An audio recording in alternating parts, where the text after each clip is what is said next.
Hey there, I'm Sarah Thompson, I began, a nervous smile tugging at my lips. I'm 35, a marketing executive, and happily married to my amazing husband, Mark. We've been together for 7 years, and life's been good, except for one thing.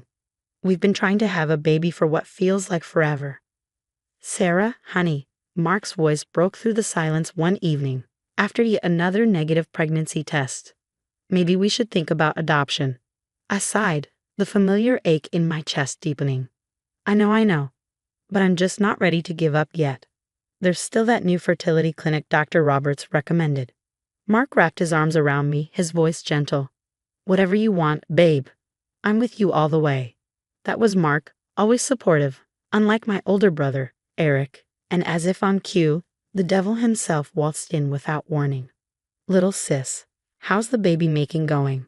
Eric's booming voice filled the living room as he made himself at home, uninvited, like always. I forced a smile. Eric, what a surprise, I replied, though it wasn't. We're still trying. He flopped down on the couch, helping himself to a beer from our fridge. You know, Mom and Dad aren't getting any younger. They're always talking about wanting grandkids. Thanks for the reminder, I muttered under my breath. Completely oblivious, Eric kept going. By the way, did you hear? They're thinking about revising their will, something about the family legacy. My ears perked up.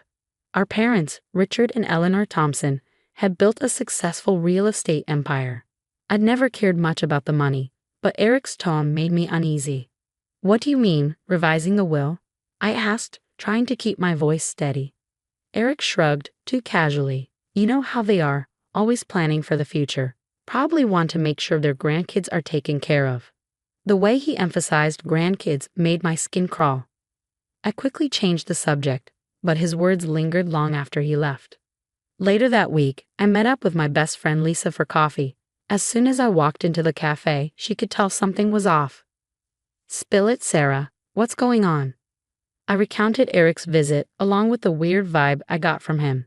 Lisa listened carefully, her brow furrowed.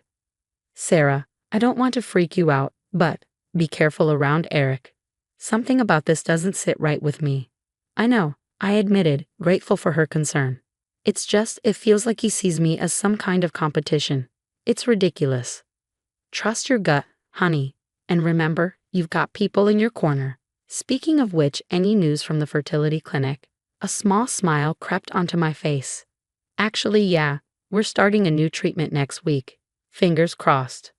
As I left the cafe, I couldn't shake the feeling that something was about to change.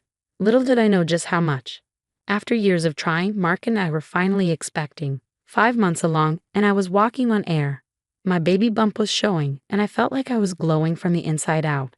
You look radiant, sweetheart, Mom said as I walked into their mansion for a celebratory dinner. Dad stood beside her, beaming with pride. Thanks, Mom, I feel amazing.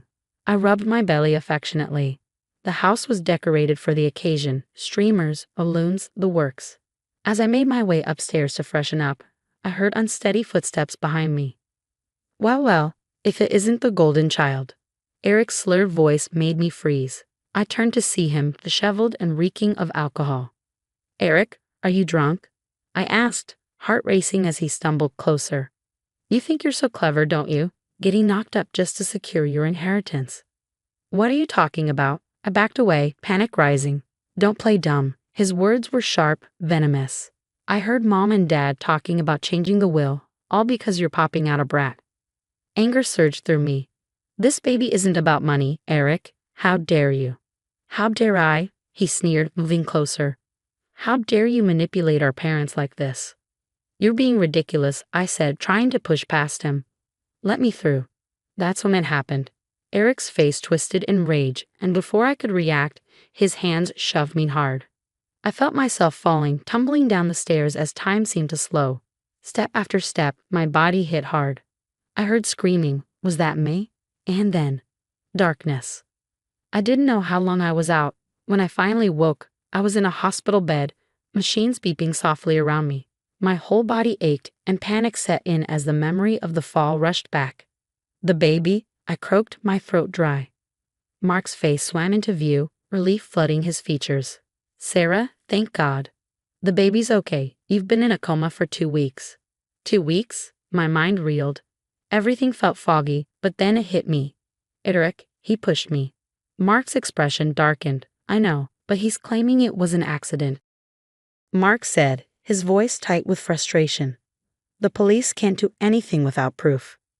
Tears welled up in my eyes. But you believe me, right? Of course I do, Mark replied fiercely, squeezing my hand. We'll figure this out, I promise. As I lay there, trying to piece together the events of that night, I heard hushed voices just outside my hospital room. I strained to listen.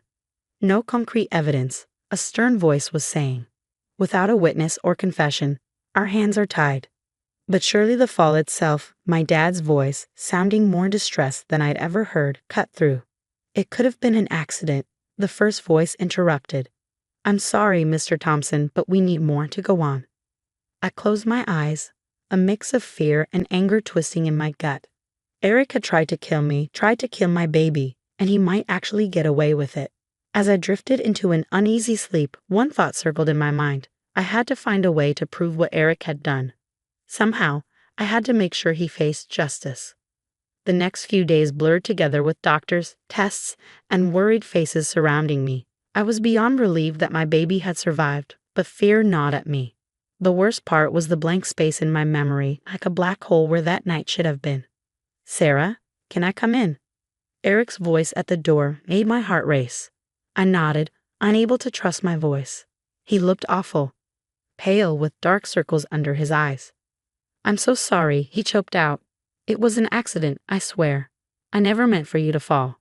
I wanted to scream, to accuse him, but the words wouldn't come. Maybe it was the medication, or maybe a part of me wanted to believe him. Okay, I heard myself say. Eric left and Mark entered, his face dark with a storm of emotions. Why did you forgive him? He demanded. I don't know, I whispered. I can't remember what happened, Mark. What if it really was an accident? Mark's expression softened. We'll figure this out, I promise. Days passed, and slowly, flashes of that night started creeping back into my mind. The argument at the top of the stairs, Eric's angry face, the sensation of being shoved. I called Lisa, desperate to talk to someone outside of the situation. It wasn't an accident, I told her, my voice trembling. I remember now, bits and pieces, he pushed me. There was a sharp intake of breath on the other end. That bastard, Lisa hissed. We need to prove it, Sarah. But how? It's my word against his. After a long pause, Lisa spoke, her voice low and determined. What if we set up a hidden camera? If he visits again, we might catch him saying something incriminating. It felt sneaky, but I was desperate. Let's do it. Lisa smuggled in a tiny camera disguised as a stuffed animal, and we positioned it carefully in my hospital room, hoping it would capture any future conversations with Eric. Meanwhile, Mark was taking matters into his own hands. He hired a private investigator, Jake, to dig into Eric's past. You're not going to believe what I found, Jake said during one of his updates. Your brother-in-law has a history of gambling debts. He's been making some shady business deals to cover them up. I felt sick. Anything else?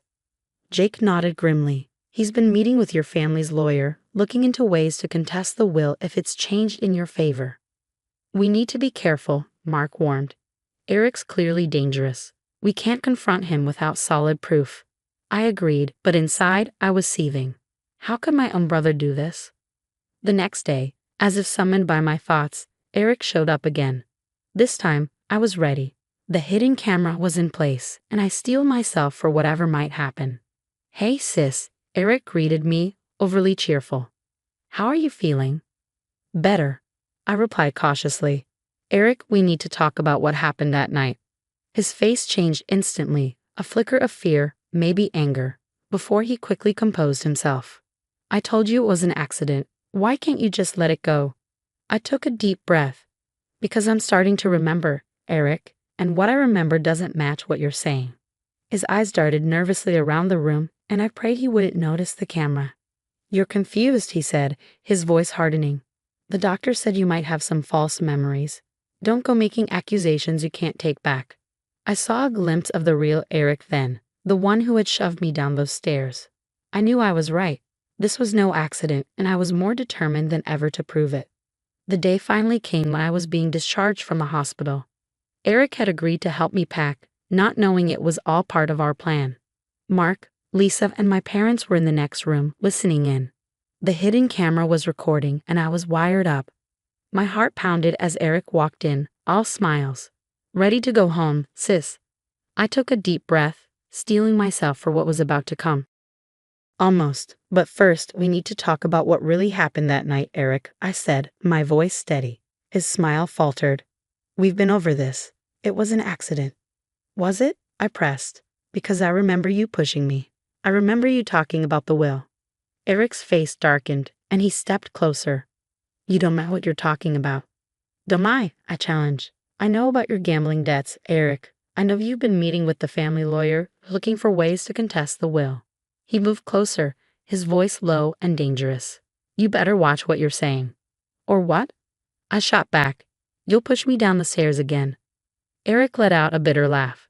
You know what? Fine. Yes, I pushed you. You and your perfect little family were about to ruin everything. Do you have any idea what it's like, always being second best?